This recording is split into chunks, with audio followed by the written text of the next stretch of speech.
লেখিকা সুমনা চট্টোপাধ্যায়ের বুকের ঘরে বন্দি আশা। গল্পটি ভালো লাগলে প্লিজ একটা সাবস্ক্রাইব করে আমার পাশে থাকবেন। তাহলে শুরু করা যাক আজকের গল্প। মনে অনেক আশা নিয়ে দীপালি শ্বশুর বাড়িতে এসেছিল প্রায় 29 বছর আগে। দীপালির শ্বশুর মশাই দিবাকর মজুমদার তার বাবা দীপক রায়ের ছেলেবেলার বন্ধু। বাবার কাছে হবু শ্বশুর মশাই সম্পর্কে অনেক গল্প দীপালি ছেলেবেলা থেকেই শুনেছিল। তাই শ্বশুর বাড়িতে দীপালি পরম নিশ্চিন্তে পা রেখেছিল। দীপালি বিকম পাশ করার পর তখন সবে চাকরিতে ঢুকেছে। টেলিগ্রাফ কাগজে বিজ্ঞাপন দেখে অ্যাপ্লিকেশন করেছিল দীপালি। চাকরিটা যে এত সহজে হয়ে যাবে সেটা অবশ্য দীপালি ভাবেনি। ছোট থেকে দীপালির আশা ছিল বড় হয়ে সে চাকরি করবে। খুব ছোট ছোট চাহিদা মেটাতে মাকে বাবার কাছে হাত পাততে দেখেছে দীপালি। বিশেষ করে বাপের বাড়ি যাবার সময় মা হাত খরচ চাইতেন।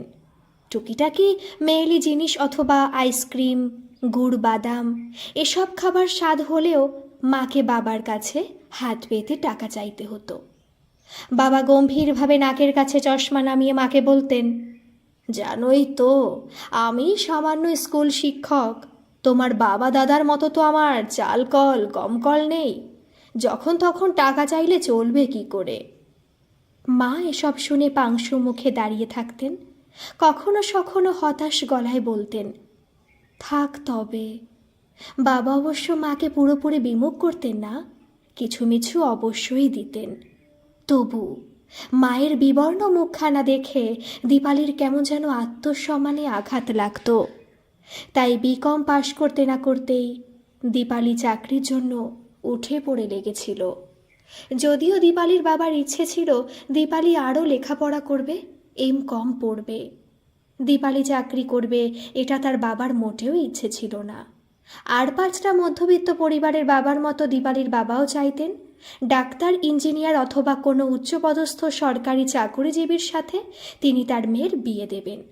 তারপর দীপালি মন দিয়ে সংসার করবে, স্বামীর সেবা করবে, ছেলেপুলে মানুষ করবে।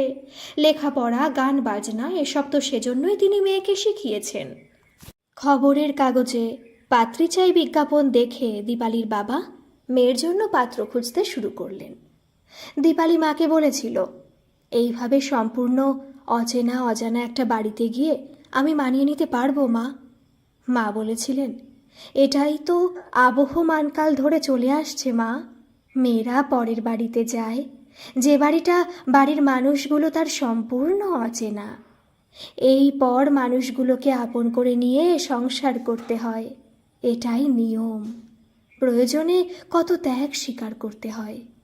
নিজের অপূর্ণ আশাগুলোকে সন্তানের মধ্যে দিয়ে পূরণ করে নিতে হয়। দীপালি ভয়ে ভয়ে বলেছিল, আমি এসব মন থেকে মেনে নিতে পারবো তো মা? ওরা যদি আমায় চাকরি ছেড়ে দিতে বলে? না মা, আমি তোমাকে বলে রাখছি, চাকরি আমি কিছুতেই ছাড়বো না। প্রথমেই সে কথা তুমি তাদের বলে দিও। দীপালির মা একথা শুনে হেসে বলেছিলেন, করিস তো ওই একটা সামান্য মাইনের বেসরকারি চাকরি, সরকারি চাকরি তো নয়, তা সেটা ছাড়তে তোর এত ভয় কিসের? দীপালি বলেছিল, মাইনে দিয়ে চাকরির সবটুকু গুরুত্ব বিচার করা যায় না মা। চাকরি হলো একটা মানুষের পায়ের তলার শক্ত মাটি, মানুষের আত্মসম্মান বজায় রাখার অস্ত্র। দীপালির মা বলল, ওরে বাবা, খুব বক্তৃতা দিতে শিখেছিস তো, কিন্তু তোর এইসব বড় বড় কথা তোর বাবার সামনে দাঁড়িয়ে বলতে পারবি? বাবার সামনে দাঁড়িয়ে যে সে কথাগুলো বলতে পারবে না সেটা দীপালি নিজেও জানে। ভেবেছিল মাকে ভালো করে বুঝিয়ে বিয়েটা যতদিন ঠেকিয়ে রাখা যায় ততদিনই মুক্তি। দীপালি ভাবল এই কথাটা সে পাশের বাড়ি জুলি পিসিকে বলবে। জুলি পিসির বয়স 40 পেরিয়ে গেছে, মাথার চুল উঠে বেশ পাতলা হয়ে গেছে, যেটুকু বজায় আছে তার অধিকাংশই সাদা। চোখের তলায় ক্লান্তির কালো ছাপ মুক্তির আনন্দের নয়, বরং দুশ্চিন্তার বলেই মনে হয়। বিয়ে করেনি বলে জুলি পিসি কতটা সুখী সেই কথাটা জুলি পিসিকে জিজ্ঞাসা করা উচিত হবে কিনা অনেকবার ভেবেছে দীপালি, তবু শেষমেশ বলেই ফেলল কথাটা। বেশ আছো বলো জুলি পিসি? চাকরি করছো, বিয়ে বিয়ে করে কেউ তোমার পেছনে পড়ে থাকে না। জুলি পিসি বলল, বেশ আর কি, সারাদিন অফিস করছি, টাইপ করে করে নখগুলো ক্ষয়ে গেল। বিয়ে হলে বাসন মেজে মেজে ক্ষয়ে যেত, এটাই তফাৎ। বিয়ে হয়নি বলে এখনও অনেকে আমার দিকে করুণার দৃষ্টিতে তাকায়, বলে আহারে মেয়েটা জীবনে কিছুই পেল না। তখন কেমন একটা লাগে জানিস তো। দীপালি আর জুলি রোজ একই বাসে করে অফিস পাড়ায় যায়। তারা একই বিল্ডিংয়ে চাকরিও করে।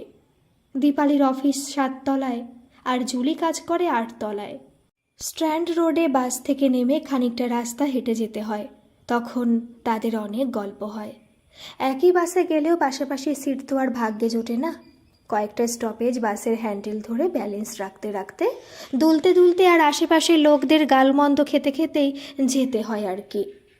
দৈবাত কেউ নেমে গেলে তবেই বসার সুযোগ মেলে। তাই বাস আসার অপেক্ষার সময়টুকু আর বাস থেকে নেমে লিফটে ওঠার আগে পর্যন্ত যেটুকু ব্যক্তিগত কথাবার্তা হয়, তার মধ্যে অন্য কেউ এসে পড়লে ব্যক্তিগত কথা থামিয়ে প্রসঙ্গ ঘুরিয়ে দিতে হয়। সেদিনও তাই হলো। জুলি পিসি, কেমন একটা লাগে বলার সঙ্গে সঙ্গেই অনাথ বন্ধু দাস এসে উপস্থিত হলেন। অনাথ বন্ধু দাস জুলি পিসির অফিসে চাকরি করে। আর চোখে দীপালির দিকে তাকিয়ে অনাথ বন্ধু দাস জুলি পিসিকে বললেন, পা চালিয়ে চলুন মিস মণ্ডল, 10টা বাজতে আর মাত্র 5 মিনিট বাকি। নতুন ম্যানেজার সাহেব যা কড়াকড়ি শুরু করেছেন, ঘড়ির কাঁটা 10টা 10 ছুঁয়ে ফেললে আপনি প্রবলেমে পড়ে যাবেন। কাজেই জুলি পিসির কথাটা দীপালির পুরোপুরি শোনা হলো না। পরদিন বাস স্ট্যান্ডে একটু তাড়াতাড়ি চলে এলো দীপালি। জুলি পিসির কথার শেষটুকু শোনার জন্য তার মনটা অস্থির অস্থির করছিল। রোজ দীপালি ভাবে বাস আসছে না কেন। আজ দীপালি মনে মনে বলল, বাস আজ একটু দেরি করে এলেই ভালো হয়।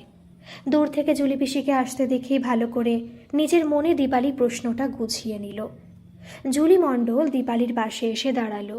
শাড়ির আঁচলের প্রান্ত দিয়ে একবার নিজের মুখ মুছে নিল। বলল, অনেকক্ষণ এসেছিস দীপালি? আমার একটু দেরি হয়ে গেল রে। মাকে যে মেয়েটা দেখাশোনা করে ও আজ আসতে একটু দেরি করলো। তার উপর ফ্রিজ খুলে দেখি মাছ নেই একদম, আপেলটাও ফুরিয়ে গেছে। কাল দেখলে অফিস থেকে ফেরার সময় এনে রাখতাম, সকালে আবার আমাকে বাজার ছুটতে হলো। জয়ন্ত কাকুকে বললে না কেন? জয়ন্ত কাকু তো বাজার গিয়েছিল। কথাটা বলতে গিয়েও থেমে গেল দীপালি। দূর থেকে বাস আসতে দেখেই হাত দেখালো জুলি পিসি। দীপালিকে অন্য মনস্ক দেখে বলল, কিরে কি ভাবছিস, চল, বাস আসছে তো। জয়ন্ত মণ্ডল জুলি পিসির দাদা। স্নান করে উঠে ড্রেসিং টেবিলে টুলে বসে চুল আঁচড়ানোর সময় জানলা দিয়ে জয়ন্ত কাকুকে বাজারের ব্যাগ হাতে বাড়ি ফিরতে দেখেছে দীপালি। কিন্তু দাদাকে বাজার থেকে জুলি পিসি কিছু এনে দিতে বলে না। পটলের কিলো 5 টাকা হলে জয়ন্ত কাকু নাকি দাম বাড়িয়ে 7 টাকা বলে। জুলি পিসি বলে, দাদা যখন হাড়ি আলাদা করেই নিয়েছে, তখন খামোখা সাহায্য চেয়ে বিব্রত করার দরকার কি। বাস থেকে নেমে দীপালি বলল, কালকের সেই কথাটা বলবে জুলি পিসি? মানে তোমার যদি কোনো আপত্তি না থাকে। জুলি একটা ইটের টুকরো ঠোক্কর খেলো, সামলে নিয়ে বলল, কি কথা বলতো? দীপালি বলল, সেই যে কাল বলছিলে এই যে তোমার বিয়ে করা হয়ে ওঠেনি, সেটা কেউ বললে কেমন একটা লাগে। কেমন লাগে গো? জুলি বলল, ও এই কথা, তুই সেই এখনও ছোটই আছিস। কেমন আবার লাগবে? খারাপ লাগে। আসলে লোকে বিয়ে হওয়াটাকেই একটা মেয়ের জীবনে সব কিছু পাওয়া বলে মনে করে। তাছাড়া ওই কথাটা জানিস না, বিয়ে হলো দিল্লি কা লাড্ডু, জো খায়া ও পাস্তায়া और जो नहीं খায়া। দীপালি জুলি পিসিকে থামিয়ে দিয়ে বলল, মা গো, ভর্তি চিনি, ওটা কি খাবার জিনিস? জুলি হাসল, সেটা তো খাবার পরে বলছিস, কিন্তু খাবার আগে তো ওটাই কিনে দেবার জন্য বাবার কাছে বায়না ধরেছিলি। দীপালি বলল, সে তো তখন ছোট ছিলাম বলে, লাল রং গোল গোল রূপ দেখে ভুলেছিলাম। তখন তো ম্যাচুরিটি ছিল না। কিন্তু তোমার এখন একা থাকতে খারাপ লাগে কেন? ভালোই তো, নিজের মর্জি মতো চলতে ফিরতে পারো। জুলি পিসি বলেছিল। প্রথম দিকে অতটা বুঝতে পারিনি। বন্ধুদের দেখতাম সারাক্ষণ শাশুড়ির মুখ ঝামটা খেয়ে আর স্বামীর অর্ডার পালন করতে করতে একেবারে জেরবার অবস্থা। বাচ্চা হবার পর তো নিজের জন্য আর কোনো সময়ই থাকে না। তখন মনে হতো খুব বেঁচে গেছি। কিন্তু বয়স কিছুটা বাড়ার পর খুব আক্ষেপ হতো। যখন এক এক করে দাদা, তারপর ছোট ভাইটা বিয়ে করলো, তখন খুব আফসোস হতো। ওদের যখন একসাথে বেড়াতে যেতে দেখতাম, রাতে বন্ধ দরজার ভেতর থেকে খিলখিল হাসির আওয়াজ পেতাম, তখন মনে হতো আমারও যদি কেউ থাকতো। কিন্তু বয়স তো তখন 35 পেরিয়ে গেছে, চেহারা খারাপ হয়ে গেছে। হয়তো বয়স্ক পাত্র খুঁজলে পাওয়া যায়, কিন্তু আমার সে কথা মুখ ফুটে বলতে লজ্জা করত। তোমার কখনো কাউকে ভালো লাগেনি জুলি পিসি? জুলি পিসি বলল, ছোট ভাইটা যখন ফ্ল্যাট কিনে আলাদা হয়ে চলে গেল, দাদা হাড়ি আলাদা করলো, টাকা পয়সাও কেউ কিছু দিত না, তখন তো আমি ছাড়া মাকে দেখার আর কেউ থাকলো না। খালি মনে হতো মাকে আমার ঘাড়ে চাপাবে বলেই হয়তো কেউ আমার বিয়ের চেষ্টা করেননি। সেই 16 বছর বয়সে বাবাকে হারিয়েছি, তিনি বেঁচে থাকলে নিশ্চয়ই চেষ্টা করতেন। মা বোধহয় আমাকে দেখে সব বুঝতে পারতেন, বলতেন, তুই চাকরি করিস, ঘরের 4 দেওয়ালে তো আর আটকা থাকিস না যে কেউ পাত্র খুঁজে বিয়ে না দিলে তুই সংসার করতে পারবি না। নিজে থেকে কাউকে পছন্দ করে তাকে বিয়ে করে সংসার করতেই তো পারিস। জুলি পিসি একটু দম নিয়ে বলল, একটা কথা কখনো কাউকে বলিনি জানিস? কি কথা? মাইনে পেয়ে কিছু সঞ্চয় করার জন্য ব্যাংকে একটা অ্যাকাউন্ট খুলেছিলাম। সেখানে একজনকে ভালো লেগেছিল। তরুণ রায় ক্যাশ কাউন্টারে বসতো। টাকা জমা দিতে গেলেই আলাপ হয়েছিল। অফিস ছুটির পর পার্ক স্ট্রিটের একটা রেস্টুরেন্টে বসে কফি খেয়েছি কয়েকবার। তরুণ রায় আমাকে বলেছিল, আপনার ব্যক্তিত্ব আর গাম্ভীর্য দেখে আমি অভিভূত, কিন্তু বাড়িতে আমার একটি ছোট বোন আছে, তার বিয়ে হয়ে গেলেই আমরা রেজিস্ট্রি করব। একদিন রেস্টুরেন্টে বসে ফিশ ফ্রাই তুলে সবে একটা কামড় বসিয়েছি। একজন ওর নাম ধরে ডাকলো, এই তরুণ, তুই এখানে? তোর ব্যাংক কাছেই বুঝি? বলেই আমাদের সামনে সে একটা খালি চেয়ার নিয়ে এসে বসলো। লোকটা আমার দিকে যেন কেমন করে তাকাচ্ছিল, মনে হচ্ছিল আমাকে খারাপ মেয়ে ভাবছে। ওই যেসব মেয়েরা সেজেগুজে রাস্তায় দাঁড়িয়ে খদ্দের ধরে, সেরকম কিছু হয়তো ভাবছিল। এই কথা বললাম বলে তুই যেন আমার সম্পর্কে অন্যরকম কিছু ভাবিস না। আমি প্রত্যেকের পোশাকেই সম্মান করার চেষ্টা করি। অফিস থেকে বেরোনোর আগে আমি মুখে সেদিন পাউডার আর চোখে কাজল দিয়েছিলাম, ঠোঁটে একটু লিপস্টিকও দিয়েছিলাম। হয়তো মেকআপটা একটু চড়া হয়ে গিয়েছিল। সেই কথা ভেবে আমার আরও অস্বস্তি লাগছিল। আমি বললাম, আপনারা কথা বলুন, আমি একটু বাইরে থেকে আসছি। লোকটা তাচ্ছিল্যের ভঙ্গিতে আমার দিকে তাকিয়ে তার বাহাত নেড়ে বলল, না না, আপনি বসুন। তারপর তরুণের দিকে ফিরে বলল, বৌদির পেট ব্যথা শুনছিলাম, এখন কেমন আছে? আমি বুঝতে পারলাম তরুণ রায় বিবাহিত, ওর বাড়িতে বউ আছে, হয়তো বাচ্চাও আছে। ওদিকে দিব্যি আমার সাথে প্রেমের অভিনয় করে যাচ্ছে। বউ অসুস্থ বলে হয়তো আমার সাথে সময় কাটিয়ে আনন্দ পেত। আমার মনে হচ্ছিল ওই এঁটো হাতেই লোকটার গালে ঠাস করে একটা চড় মারি। কিন্তু কিছু কিছু ইচ্ছে মনের মধ্যেই যে চেপে রাখতে হয়, সেটা ততক্ষণে আমি বুঝে গেছি। পরের দিনই ওই ব্যাংক অ্যাকাউন্টটা আমি বন্ধ করে দিলাম। শনিবার অফিস থেকে ফিরতেই মা বললেন, তোর জন্য খুব ভালো একটা খবর আছে রে দীপা। দীপালি নিরুত্তাপ গলায় বলল, তোমাদের কাছে ভালো খবর মানে তো মেয়েকে বিদায় দেবার ব্যবস্থা পাকা করে ফেলা। তারপর তোমরা বাড়িতে বউ নিয়ে আসবে, আর এই বাড়িতে আমি তখন হয়ে যাব অতিথি। যত কম আসবো ততই ভালো, না এলে আরও ভালো, আরও সুবিধে। আমার ঘরটা তোমরা নিজেদের ইচ্ছে মতো ব্যবহার করতে পারবে। দীপালির মা বিরক্ত হয়ে বললেন, আহ, তুই বড্ড বেশি কথা বলিস দীপা, কারো কোনো কথা শুনতেই চাস না। দীপালি বলল, হাত মুখ ধুয়ে ফ্রেশ হয়ে তো আসতে দাও, তারপর না হয় তোমার সব কথা শুনবো। দীপালি তোয়ালে নিয়ে বাথরুমে ঢুকে গেল। কল খুলে বালতি ভর্তি করে সালোয়ার কামিজ বালতির জলে ভিজিয়ে দিল। রোজ অফিস থেকে ফিরে নিজের জামা কাপড় সাবান দিয়ে ধুয়ে নেয় দীপালি। দীপালি সাজগোজ খুব একটা করে না বটে, কিন্তু পরিষ্কার পরিচ্ছন্ন থাকতে ভালোবাসে। একটা জামা সে একদিনের বেশি পরে না। ঘুম থেকে উঠে বিছানার চাদর, নাইটি সব নিজের হাতে কেচে শুকোতে দেয়। জামা কাপড় কাচা মিটে গেলে গায়ে কয়েক মগ জল ঢালল দীপালি। তারপর ধীরে সুস্থে গায়ে সাবান মাখল। ইচ্ছে করে দেরি করছে দীপালি। দীপালি জানে আর একটু পরেই বাড়ি ফিরবে দাদা। দীপালির দাদা দুর্নিবার সল্টলেকে একটা আইটি কোম্পানিতে চাকরি করে। ফিরতে ফিরতে রাত 8টা হয়। দুর্নিবার মাইনে পায় অনেক। কাজের সময়েরও কোনো ঠিক ঠিকানা নেই। রাত বিরেতেও অনেক সময় অফিস থেকে গাড়ি পাঠিয়ে তাকে নিয়ে যায়। ইদানিং দাদার চোখ মুখ ভাবভঙ্গি দেখে দীপালির মনে হচ্ছে অফিসের কোনো সহকর্মীর সাথে দাদা প্রেম করছে। একদিন ল্যান্ডলাইনের ফোনটা রিং হতেই ফোন তুলেছিল দীপালি। দুর্নিবার তখন বাথরুমে। ফোন ধরতেই ভদ্রমহিলা একটু বিরক্তির সুরে বললেন, আপনি? দুর্নিবার কোথায়?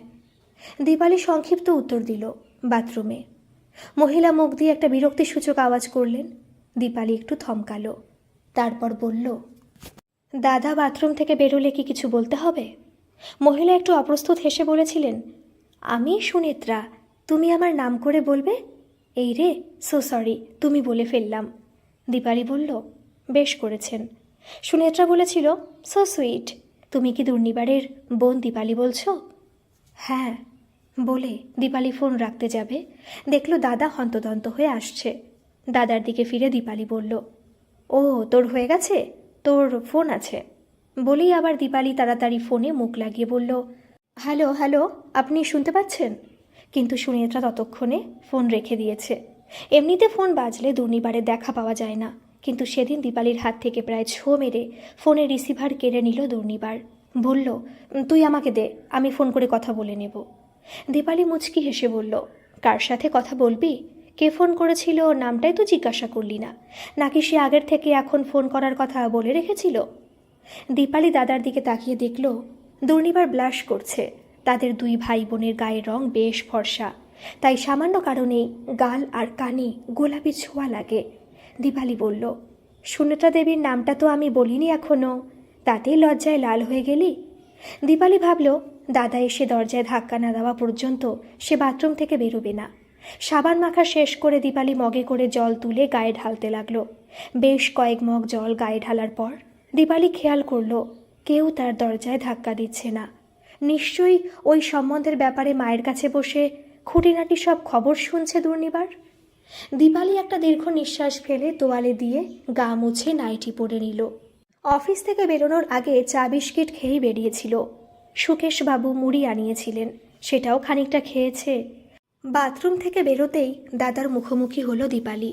দুর্নিবারের মুখের খুশি খুশি ভাব দেখে দীপালি বুঝতে পারল বাবা তার পাত্র ঠিক করে ফেলেছেন। ঘরে ঢুকে দীপালি মুখে ময়শ্চারাইজার মাখল, সারা গায়ে পাউডার ছড়িয়ে দিল। চুল খুলে আঁচড়াতে লাগলো দীপালি। জ্বর ছাড়িয়ে বিনুনি বাঁধল। মা ঘরে ঢুকে বললেন, চা খাবি তো? ঘর থেকে যে বেরোতেই চাইছিস না। বিয়ে হলে কিন্তু এরকম সারাক্ষণ নিজেকে নিয়ে মত্ত থাকলে চলবে না। বিয়ের পর অফিস থেকে ফিরে স্বামী শাশুড়িকে চা করে খাওয়াতে হবে। তারা তখন তোমার সাহচর্য প্রত্যাশা করবেন। বাড়িতে অতিথি এলে তাদের সঙ্গেও কথা বলতে হবে।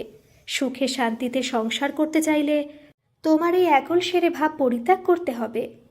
দীপালি বলল, চা হয়ে গেলে বলো, আমি নিয়ে আসছি। মা বলল, থাক, তোমায় আর অত কষ্ট করতে হবে না, আমি তোমার চা ঘরেই দিয়ে যাচ্ছি। যতদিন বাপের বাড়ি আছো চেটেপুটে সব সুখ ভোগ করে নাও। রাতে খাবার টেবিলে বসে বাবা দীপালিকে বললেন, তুমি কি তোমার মায়ের কাছ থেকে কিছু শুনেছ? দীপালির মা বলল, না বাপু, আমি কিছু বলতে পারবো না। তোমার ওই সোহাগী মেয়েকে যা বলার তুমি নিজের মুখেই বলো। দীপক রায় বললেন, তোমার এবং আমাদের পরম সৌভাগ্য যে তোমার সম্বন্ধ করতে গিয়ে দিবাকরের সাথে যোগাযোগ হয়ে গেল। দীপালি মুখ নিচু করে খাচ্ছিল, ঠিক লজ্জায় নয়, একরকম হতাশা বোধ করছিল দীপালি। কারণ দীপালি জানে পাত্র যদি দিবাকর কাকুর পরিচিত কেউ হন তাতেই বা কি আসে যায়। বিয়ে মানেই তো নিজের সমস্ত স্বাধীনতাকে স্বহস্তে হত্যা করা। লোকে জেলখানায় গেলে কি আর এমনি এমনি বলে শ্বশুর বাড়ি যাচ্ছি? দীপক রায় বললেন, আমি জানি দীপা, এই মুহূর্তে তুমি কি ভাবছো। তুমি ভাবছো আমরা তোমাকে যেন তেন প্রকারণে ঘাট থেকে নামাতে চাইছি, কিন্তু তোমাকেও তো আমাদের কথাটা ভাবতে হবে। তুমি হয়তো এখন বুঝবে না, কিন্তু তুমি নিজে যেদিন মা হবে সেদিন আমাদের কথাটা বুঝতে পারবে। ছেলে মেয়েদের বিয়ে নিয়ে, নাতিপুতির মুখ দেখা নিয়ে বাপ মার মনে কত আশা আকাঙ্ক্ষা থাকে সেটা আমাদের বয়সে এসে তুমি বুঝতে পারবে। তাছাড়া আমরা তো আর তোমাকে জলে ফেলে দিচ্ছি না। দিবাকরের ছেলে ডাক্তার, সে যথেষ্ট প্রতিষ্ঠিত। দিবাকর নিজেও অধ্যাপক। চিংড়ি ঘাটায় বিশাল 3তলা বাড়ি করেছে দিবাকর। বাড়িতে 3জন কাজের লোক আছেন, 2টো গাড়ি, ড্রাইভার।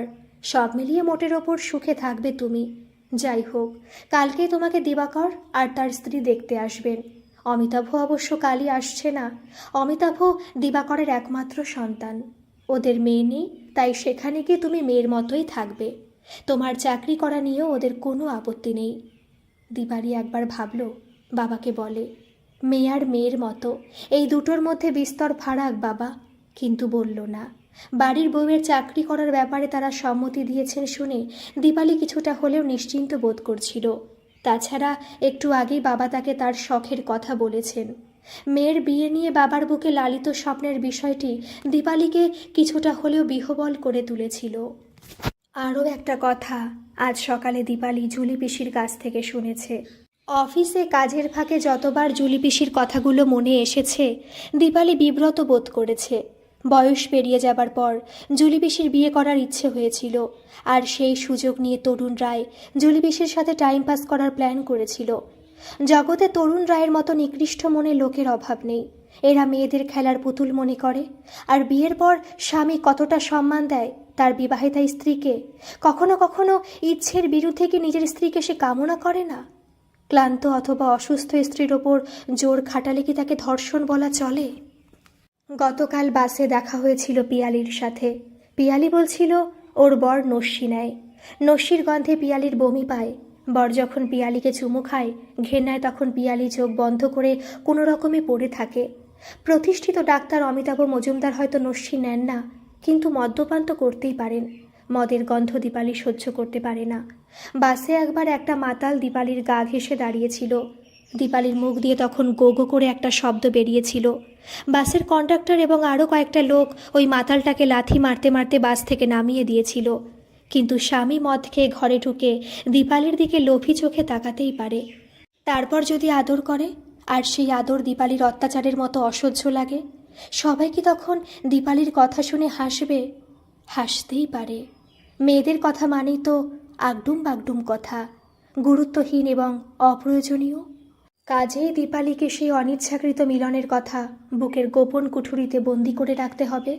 কারো কাছে, এমনকি স্বামীর কাছেও তো সে কথা প্রকাশ করা যাবে না। এরকমটা হবার পর কি অনুভূতি হয় সেই হতভাগিনীর? সেই মেয়েটির মতোই কি, যাদের কথা কাগজে বেরোয়? মাঠের ধারে যে মেয়েটি পড়ে থাকে, ধর্ষিতা, রক্তাক্ত, যে কাপড়ে মুখ ঢেকে আদালতে বিচার চাইতে আসে, অথবা তার প্রিয়জনেরা ছুটোছুটি করে বিচারের আশায়। কিন্তু স্ত্রীর শরীর তো স্বামীর অধিকার। তাই পরদিন সকালে স্নান সেরে শুদ্ধ কাপড়ে স্ত্রীকে পুজোর আসন পেতে স্বামীর মঙ্গল কামনা করতে হয় ভগবানের কাছে। নিজের ক্ষুদ্র মান সম্মানগুলোকে সযত্নে বন্দি করে ফেলতে হয় সুগৃহিণীর মতো। রবিবার ছুটির দিন। এই দিনটা বেলা 8টার আগে ঘুম থেকে ওঠে না দীপালি, কিন্তু 7টা বাজার আগে মা এসে দীপালির কানের কাছে রেকর্ড বাজানো শুরু করলো। উঠুন মহারানী, আর কতক্ষণ ঘুমাবেন? ঘরদোর সব ফিটফাট করতে হবে। তাছাড়া রান্নাবান্না আছে, আজ তোমাকে আমার রান্নার জোগাড় দিতে হবে। দীপালি ধর্মর করে উঠে বসল। আমাকে রান্নার জোগাড় দিতে হবে কেন? পলিমাসি কি কাজে আসেনি? গতকাল তো এসেছিল। শরীর টরীর ঠিক আছে তো? পলিমাসি কাজে না এলেও কাউকে তো পাঠিয়ে দেয়। দীপালির গলায় আতঙ্কের সুর। দীপালির মা বিরক্ত হয়ে বললেন, আচ্ছা দীপা, তুই কি একলাই বলে যাবি, নাকি আমাকেও কিছু বলার সুযোগ দিবি? পলি একগাল হেসে সামনে এসে দাঁড়ালো। আমার কেন শরীর খারাপ হবে গো দিদি? আমি দিব্যি আছি, একেবারে যাকে বলে ফার্স্ট টু ক্লাস। দীপালি হাঁপ ছেড়ে বাঁচল। তাহলে আমাকে তোমায় কেন হেল্প করতে হবে মা? মা ঠোঁট বেঁকিয়ে বলে গেল, নে পলি, এই ধাড়ি মেয়েকে এখন বোঝা, ইনি তো আবার বিলের থেকে টুপ করে খসে পড়েছেন কি না। পলি মুখে আঁচল চাপা দিয়ে হাসল। পলির বেশ মজা লাগছিল।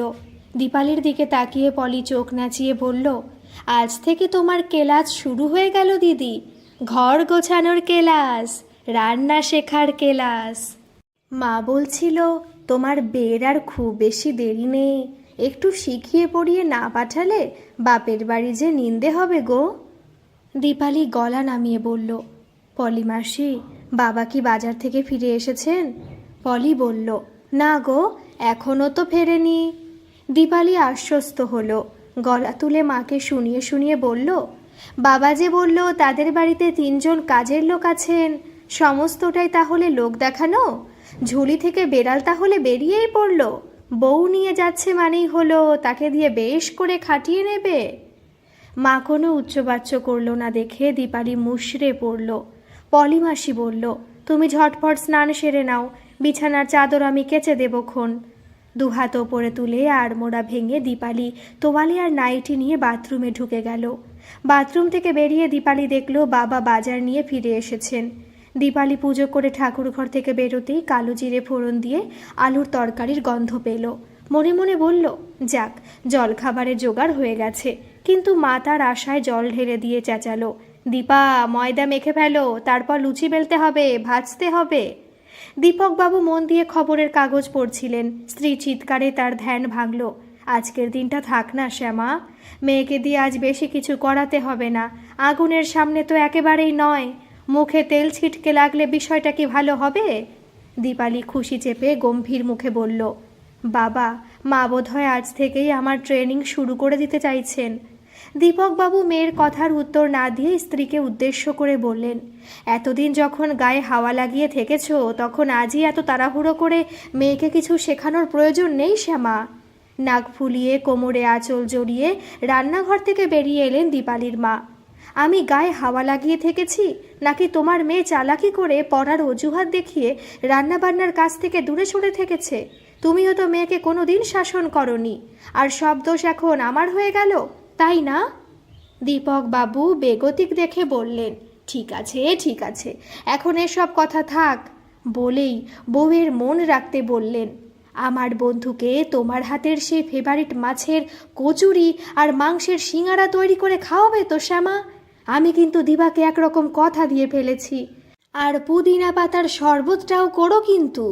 দীপালির মায়ের অবশ্য মন তেমন ভিজল না। বললেন, বটেই তো, আজকে তো আমারই এক্সামিন কি না?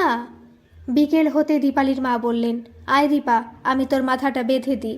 দীপালি বলল, আমি আর চুল ছেড়ে রাখবো মা, তাহলে ওনাদেরও সুবিধে হবে, আর তোমারও চুল বাঁধার খাটুনি বাজবে। দীপালির মা চোখ শুরু করে বললেন, ওনাদের কিসের সুবিধে? দীপালি নখে নেল পলিশ লাগাতে লাগাতে বলল, আমি আর চুলে শুধু একটা বাটারফ্লাই ক্লিপ লাগিয়ে চুলটা ছেড়ে দেব, দেখতেও ভালো লাগবে, আর ওনারা আমার চুল টেনে দেখে নিতেও পারবেন চুল আসল না নকল। দীপালির মা মুখ মুচড়ে বললেন, এরকম ট্যাকস ট্যাকস কথা বলার হ্যাবিট তোমাকে ছাড়তে হবে দীপা। ওনারা মোটেই সেরকম মধ্যযুগীয় মানসিকতার মানুষ নন যে তোমার চুল ধরে টানাটানি করবেন অথবা কাপড় তুলে হেঁটে দেখাতে বলবেন। ওনারা এখানে তোমার সাথে আলাপ করতে আসছেন। তাছাড়া দিবাকর বাবু তোমার বাবার বন্ধু, তবু তুমি যদি অপমানিত বোধ করো সেই ভেবে অমিতাভ তো এখানে আসতেই চাইল না। দীপালি বলল, তাতে কি এটা প্রমাণ হয় মা যে উনি আমাকে অপদস্থ করতে চান না বলে এই উদার নৈতিক সিদ্ধান্ত নিয়েছেন? হতে পারে অমিতাভ বাবু তার বাবা মার বাধ্য সন্তান, এমনকি তার কোনো গোপন প্রেম থাকতে পারে। বাবা মা সেই মেয়েটিকে মানতে চাইছেন না বলেই হয়তো তিনি তাদের সাথে ছলনা করে এই বিয়েটা করতে চাইছেন। বিয়ের পরেও হয়তো গোপন প্রেম ঠিকই চালিয়ে যাবেন। দীপালির মা বলল, তোমার বাবা কি খোঁজ না নিয়ে তোমার বিয়ে দিয়ে দেবেন? আমাদের এতটা দায়িত্ব জ্ঞানহীন তোমার না ভাবলেও চলবে। অমিতাভ আজই আসছে না বটে, তবে মায়ের কাছ থেকে গ্রিন সিগন্যাল পেলেই সে কোনো রেস্টুরেন্টে গিয়ে তোমার সাথে দেখা সাক্ষাৎ করবে। পলি এসে মুখ বাড়ালো, সিঙ্গারাগুলো সব গড়ে রেখেছি, এখনই কি তেলে ছাড়বো? হ্যাঁ, সিঙ্গারাগুলো মিডিয়াম আঁচে ভেজে রাখো, কচুরিগুলো বরং ওরা এলে গরম গরম ভেজে দেব। পলি বলল, তুমি এবার গা ধুয়ে কাপড় ছেড়ে নাও বৌদি, ওনাদের আসার সময় হলো যে। শ্যামা এখনও যথেষ্ট সুন্দরী। তিনি যে 47 পার করেছেন সেটা তাকে দেখলে মোটেও বোঝা যায় না। ঢাকাই শাড়ি পরে মুখে পাউডারে পাপ বোলাতেই তার রূপ যেন অস্তগামী সূর্যের আলোর মতো স্নিগ্ধতার আবেশ ছড়িয়ে দিল। দীপালি অবাক হয়ে মাকে দেখছিল। শ্যামা আর চোখে মেয়েকে দেখে কপালে বড় একটা টিপ পড়লেন। এই সময় দরজায় বেলের শব্দ হলো। শ্যামা মেয়েকে বললেন, তুমি রেডি তো? একটু পরে শরবতের ট্রে নিয়ে তুমি আসবে। বাইরের ঘরে বাবা আর তার বন্ধুর হাসির শব্দ পাচ্ছে দীপালি। বাবা বলছেন, জায়গাটার নাম চিংড়িঘাটা হলো কেন রে? বড় বড় গলদা চিংড়ি পাওয়া যায় বুঝি? দিবাকর বাবু বললেন, হ্যাঁ তাই তো, হাতিবাগানে যেমন হাতি পাওয়া যায়। রুবি পার্কে বসে রাহুল দেব বর্মন, মনে পড়ে রুবি রায় গানে সুর বসিয়েছিলেন। আর তোর এই জায়গাটার নাম বকুলতলা। কারণ এখানে বকুল গাছের ছড়াছড়ি। দুজনেই হো হো করে হাসছেন। এই হাসির মধ্যে টেনশনের কোনো আভাস আছে কি না সেটা কান পেতে ভালো করে শুনে বোঝার চেষ্টা করছিল দীপালি। ঠিক সেই সময় হবু শাশুড়ির গম্ভীর গলার স্বর দীপালির কানে এলো। গল্প তো আমরা করবই, কিন্তু যে কাজের জন্য এত দূর থেকে এখানে আসা সেটা আগে হোক। দীপালিকে ডাকুন, তাকে একবার চোখের দেখা দেখি। মা হন্তদন্ত হয়ে ভেতরে এলেন। চলো দীপা, শরবতের ট্রে নিয়ে সাবধানে আসবে। তারপর ট্রে থেকে গ্লাস নিয়ে ওনাদের হাতে এগিয়ে দেবে। প্রণামটা করতেও যেন ভুলো না। যেটুকু জিজ্ঞাসা করবেন শুধু সেটুকুই ছোট করে উত্তর দেবে। ওনাদের কথার উত্তরে শুধু আস্তে করে হ্যাঁ বলে একপাশে ঘাড় কাত করে সম্মতি জানাবে। ওনাদের সামনে বাচালতা করে যেন আমার নাম ডুবিও না। ছেলে মেয়ে ভালো হলে বাপের সুনাম হয়, আর খারাপ হলেই সব দায় চাপে মায়ের ঘাড়ে। আমার প্রতি এতটুকু কৃতজ্ঞতা বোধ থাকলে কথাটা মনে রেখো। দীপালি অমিতাভর মায়ের পায়ে হাত দিয়ে প্রণাম করতেই তার রেশম কোমল চুল একপাশে কাঁধ হলো। অমিতাভর মা অনিতা দেবী দীপালির চুলে হাত দিয়ে বললেন, আজকালকার মেয়েরা তো লম্বা চুল রাখতেই চায় না। যদি বা বিয়ের আগে রাখে, বিয়ের বছর ঘুরতে না ঘুরতেই কেটে তাকে অর্ধেক করে ফেলে।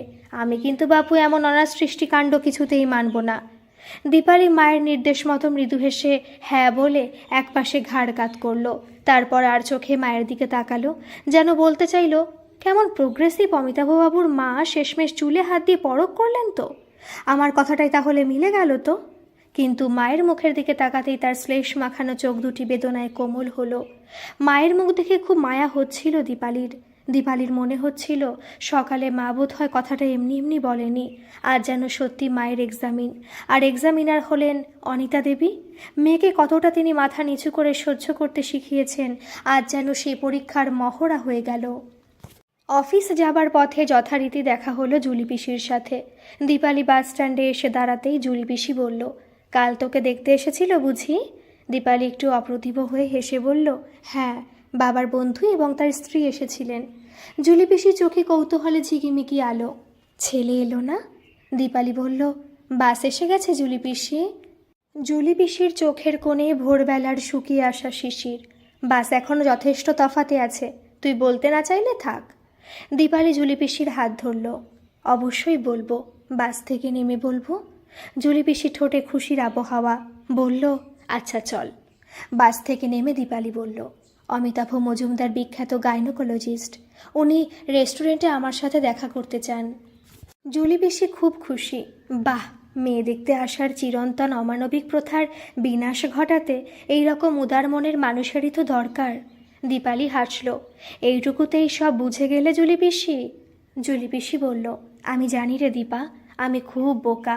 তবু বয়সটা তো 40 পেরিয়েছে, তাই কিছু অভিজ্ঞতাও তো হয়েছে। সেই অভিজ্ঞতা থেকেই বলছি, মানুষকে খুব ছোট ছোট ঘটনা থেকে চিনে নিতে হয়। দীপালি জুলি পিসির হাতে চাপ দিল। কে বলেছে গো তুমি বোকা? আমার তো তোমাকে বেশ বুদ্ধিমতী বলেই মনে হয়। সেই জন্যই তো আমি একটা সিদ্ধান্ত নিয়েছি। জুলি পিসি বিস্মিত হয়ে বলল, কী সিদ্ধান্ত? দীপালি বলল, সামনের রবিবার আমরা যে রেস্টুরেন্টে মিট করব সেখানে তুমিও যাবে। তবে তুমি একটু তফাতে বসে আমাদের লক্ষ্য করবে। পরে যদি ইচ্ছা হয় তাহলে ওনার সাথে তোমার আলাপ করিয়ে দেব। দীপকদাকে বৌদিকে বলেছিস কথাটা? এখনই ওদের কিছু জানানোর দরকার নেই। না রে, বাবা মাকে না জানিয়ে কিছু করিস না। আর ওদের না জানাতে চাইলে আমি তোর সাথে যেতে পারবো না। অমত করো না জুলি পিসি, এটা তোমার কাছে আমার শেষ অনুরোধ। তাছাড়া একসাথে তো আমরা যাব না। আমি একটা ট্যাক্সি নিয়ে আগে চলে যাব, তুমি বাসে করে তোমার মতো এসো। দীপালির করুণ চোখের আবেদন জুলিকে বহুদিন আগের কিছু স্মৃতি মনে করিয়ে দিল। একটু আচার কিনে দাও না পেতে। ভোরের আলোর মতো মিষ্টি হেসে মাথা ঝাঁকিয়ে আবদার করত দীপালি। জুলির বাচ্চা খুব ভালো লাগে, এই জন্যই একসময় তার বিয়ে করার ইচ্ছে হয়েছিল। তারপর ধীরে ধীরে একটা অন্যরকম ইচ্ছে তার মনে দোলা দেয়। সেজন্য টাকাও জমাচ্ছে জুলি।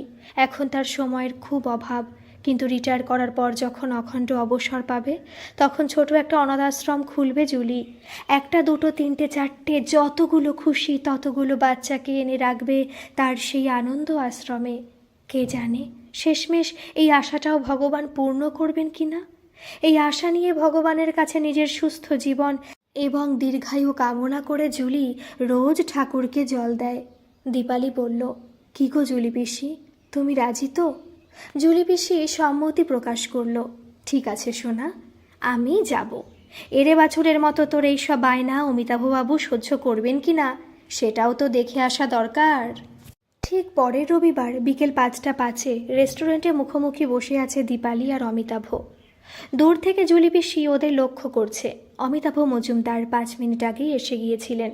তিনি সব ব্যাপারে অত্যন্ত পাংচুয়াল। বিশেষ কারণ ছাড়া ঘড়ির কাঁটার এদিক ওদিক হয় না। দীপালি দেখল তার আগে জুলি পিসিও এসে গেছে। লাল রঙের একটা টি-শার্ট পরে এসেছেন অমিতাভ, সেরকমটাই কথা ছিল। অমিতাভর একটা ফটোও দেখেছে দীপালি, তাই তাকে চিনে নিতে দীপালির কোনো অসুবিধেই হয়নি। দীপালি আর চোখে জুলির দিকে তাকালো। জুলি পিসি দূর থেকে তার হাতের বুড়ো আঙুল আর তর্জনী গোল করে দীপালির দিকে ইশারা করলো। দীপালি দেখল জুলি পিসি কফি অর্ডার করেছে এবং ধীরে সুস্থে সেটাই খাচ্ছে।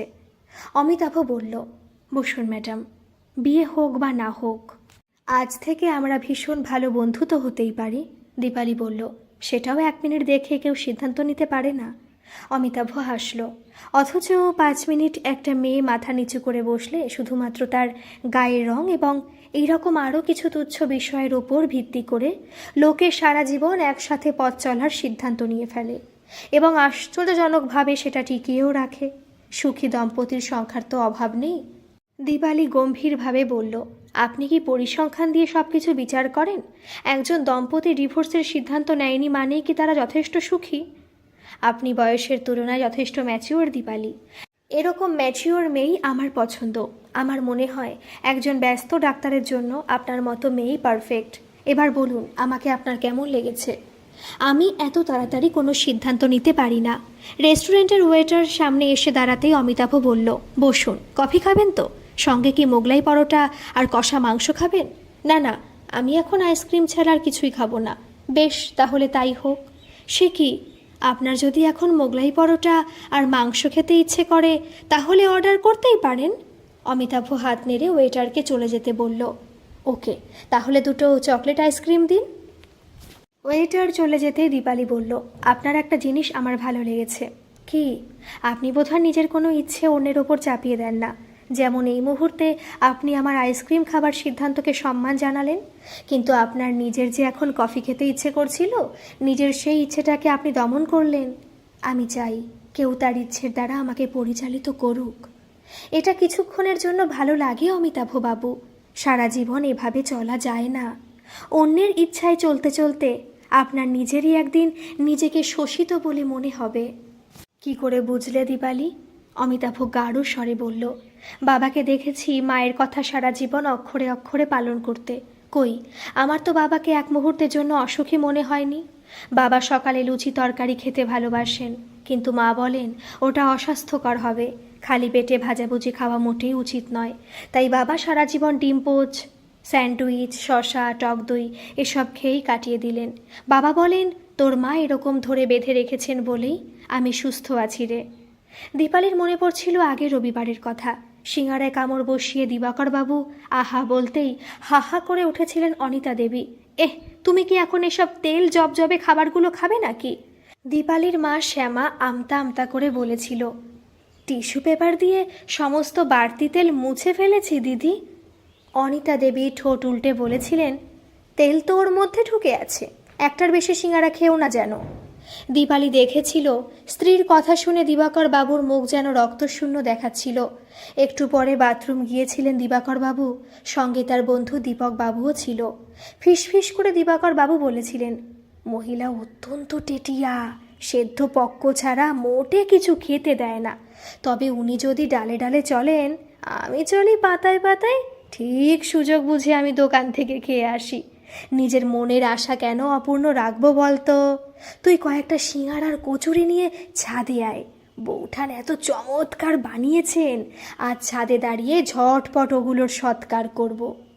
দীপালি মুখ টিপে হাসল, তারপর বলল, ঠিকই বলেছেন, বিয়ে মানেই হলো মানিয়ে চলা, মেনে নিতে পারলেই আপনি সুখী। আদালতের আইনের মতোই জীবনের রণক্ষেত্রেও বেশিরভাগ সময়ই শক্তিমানের ইচ্ছেই প্রাধান্য পায়। আবার কঠিন পরিস্থিতিতে ফাঁক ফোকর গলে আমরা নিজেদের ইচ্ছে মতো খানিক বেঁচেও নিই। যেমন আজই আপনার এবং আমার পরিবারের বিনা অনুমতিতে আমি একটি কাজ করেছি। সে কি করেছেন? এখানে আমার একা আসার কথা ছিল, কিন্তু এখানে একজন তৃতীয় ব্যক্তি উপস্থিত আছেন। আমাদের থেকে একটু দূরে অন্য একটা টেবিলে জুলি পিসি বসে আছেন। আপনি অনুমতি দিলে তাকে ডাকতে পারি। অমিতাভ উৎসাহের সঙ্গে বলল, অবশ্যই ডাকবেন। দীপালি উঠে গিয়ে জুলি পিসিকে ডেকে নিয়ে এলো। জুলি পিসি বসতেই অমিতাভ বলল, বলে না দিলে কেউ বুঝতেই পারবে না যে আপনি দীপালির পিসি। জুলি পিসি বলল, রক্তের সম্পর্কে আমি দীপালির পিসি নই, কিন্তু আমার মতো করে দীপালিকে কেউ চেনেও না।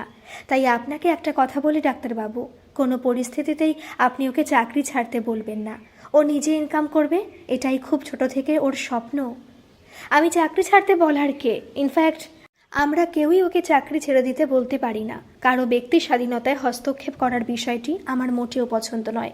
তবে আমার মা একটা কথা বলেন, মেয়েরা যদি সব দিক বজায় রেখে চাকরি করতে পারে তাহলে সেটা তো খুবই ভালো কথা। দীপালি বলল, সব দিক বজায় রেখে মানে? কিছু মনে করবেন না অমিতাভবাবু, আমি কিন্তু সত্যি কথাটার অর্থ বুঝতে পারছি না। জুলি পিসি বলল, আমি বুঝিয়ে দিচ্ছি।